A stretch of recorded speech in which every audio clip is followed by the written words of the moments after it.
A few weeks ago, this channel published a video called 8 Bass Upgrades That Are a Waste of Money. It became one of the most watched things here.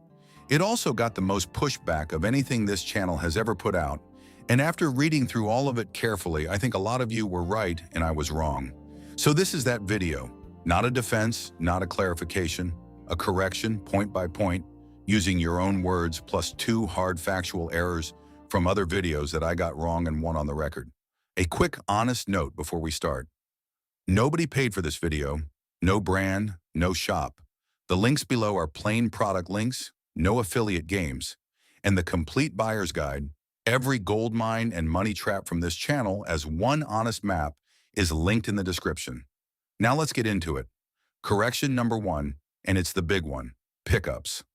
I said aftermarket pickups were mostly a waste on a budget instrument. The single most liked comment on that video came straight back at me.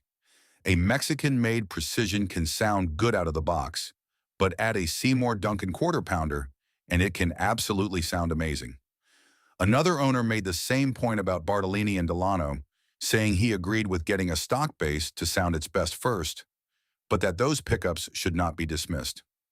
Someone else put it more directly.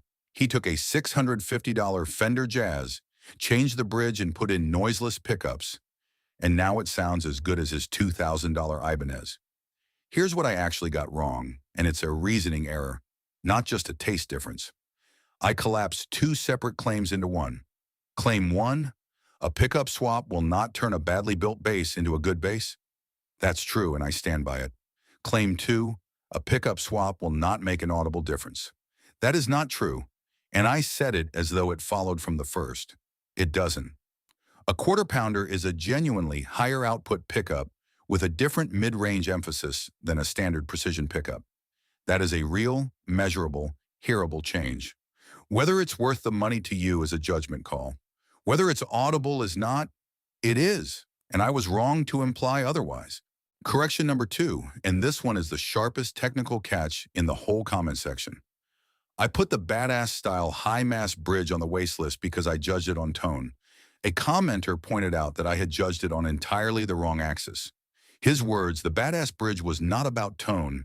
He replaced the bridge on an old Squire because once that bridge was set, it stayed set, where the stock Fender style saddles vibrate loose and collapse if you play a lot. And then the line that I think is the single most useful sentence anyone has left on this channel. Not every part is about tone. He's completely right, and it exposes a flaw in how that whole video was framed. I evaluated 8 upgrades against one metric. Does it change the sound? When several of them were never sold on sound in the first place. A high-mass bridge is a stability and intonation retention upgrade. Locking tuners are a string change speed and tuning stability upgrade.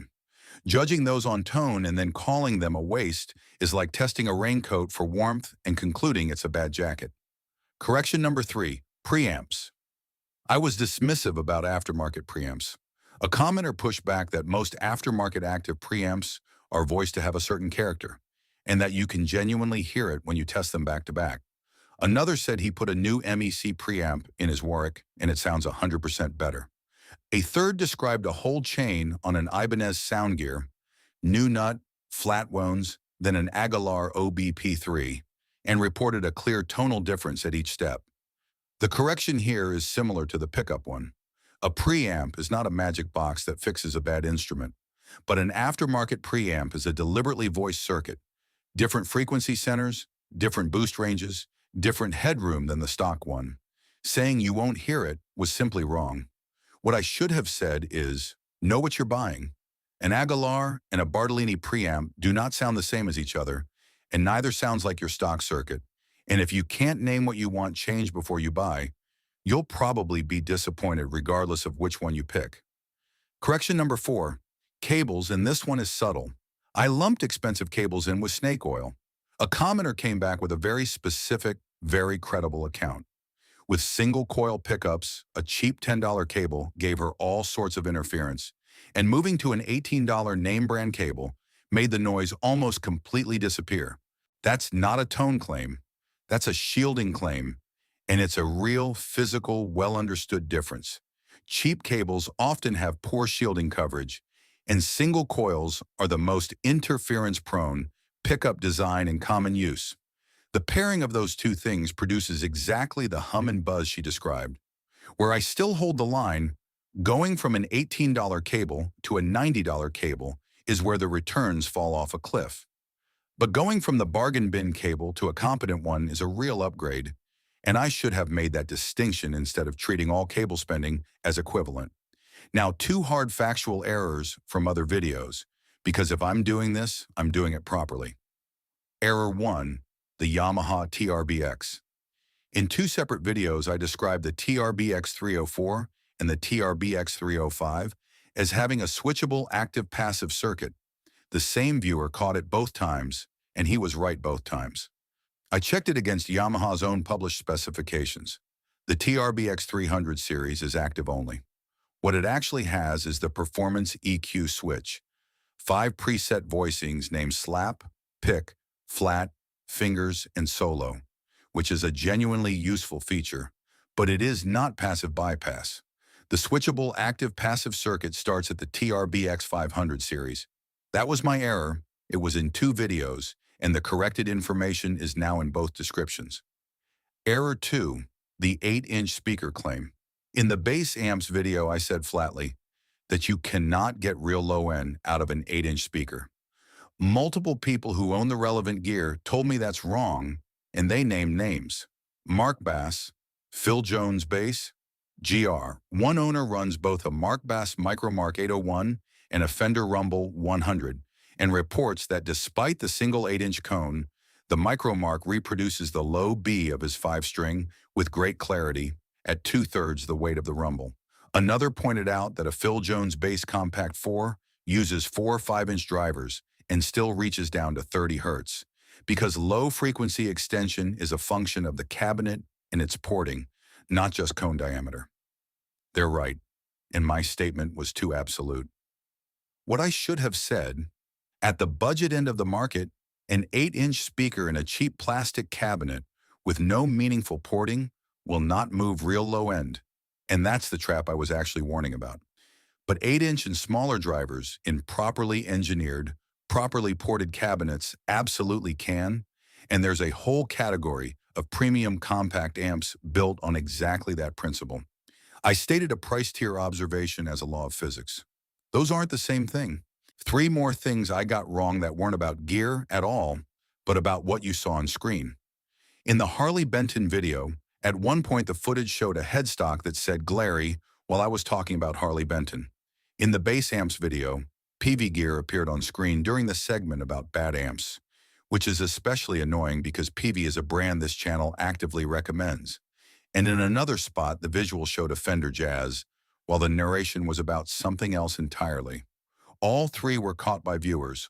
All 3 are real, and all 3 come from the same root cause: generic footage chosen to fill a section rather than to illustrate the specific thing being said. That's on me, and it's being fixed in how these videos get assembled. So what do I still stand by? The order of operations, which was the actual spine of that original video and the part that survived all of this intact. A proper setup, neck relief, string height, intonation, nut slots, will transform how a bass plays and feels more than any part you can bolt onto it, and it costs a fraction as much. Fresh strings will change your tone more than most pickups will. If you have $100 and an unsatisfying bass, setup and strings first every single time. Nobody in the comments argued with that, including the people who disagreed with everything else, and I think that tells you it's the durable part. What changes going forward is how these get evaluated. Every upgrade gets judged on what it's actually sold to do: tone, stability, ergonomics, reliability, or noise floor, instead of everything being measured against tone alone. That was the flaw the bridge comment exposed, and it's the most useful thing I've learned from a comment section on this channel. So here's the corrected list, which is what that original video should have been. 4 tiers, judged on what each upgrade is actually sold to do. Tier 1, worth it on any bass at any budget, no conditions, a proper professional setup, and fresh strings.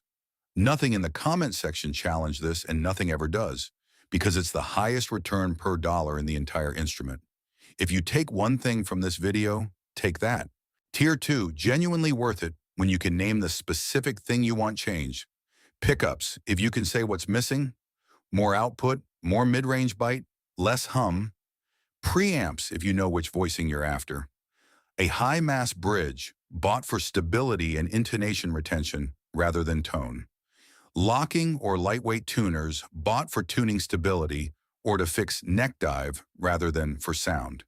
And a properly shielded cable in the $15 to $25 range, bought to lower your noise floor. Every one of those does a real, describable job.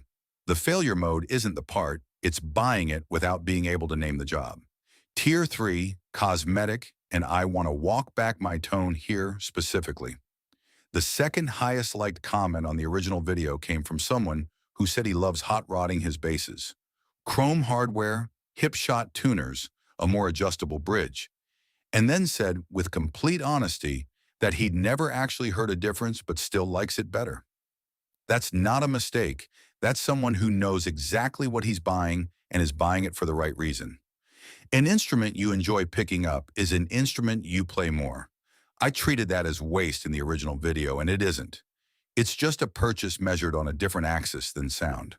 Buy the chrome knobs. Just don't expect them to change your tone, and nobody in that comment section did. Tier 4, still hard to justify with a straight face. Boutique tone capacitors, cables above roughly the $30 mark for normal use, and exotic string trees. I held this position in the original video. Nobody in the comments seriously challenged it, and I still hold it. 3 questions before we wrap up, and they're aimed at me as much as at you. First, is the claim about tone or about something else? Half the mistakes in that original video came from not asking that. Second, what's the price tier the advice actually applies to? The 8-inch speaker claim was true for $60 amps and false for premium compacts, and I stated it as if it were universal. Third, can you name what you want changed before you spend? Not better, not warmer, the actual thing. If you can't, no part will satisfy you, and that's the one piece of the original video I defend word for word. Here's the honest verdict. That video was wrong in specifics and right in structure. It was right that most players would get more from a setup than from a parts bin, and it was wrong to jump from there to, these parts don't do anything. Those are different claims, and I ran them together. The reason this channel is worth anything at all is that the comment section corrects it faster and more precisely than I can correct myself. 6 of the 8 corrections in this video came from people who took the time to explain exactly why I was wrong, instead of just saying so. If you're one of them, thank you, genuinely. Keep doing it. Tell me what else I've gotten wrong. Specifics, not vibes, the way the people in this video did it. Everything mentioned is linked in the description, including the buyer's guide. Subscribe for honest, no-hype truth about bass gear, and thanks for holding this channel to a standard.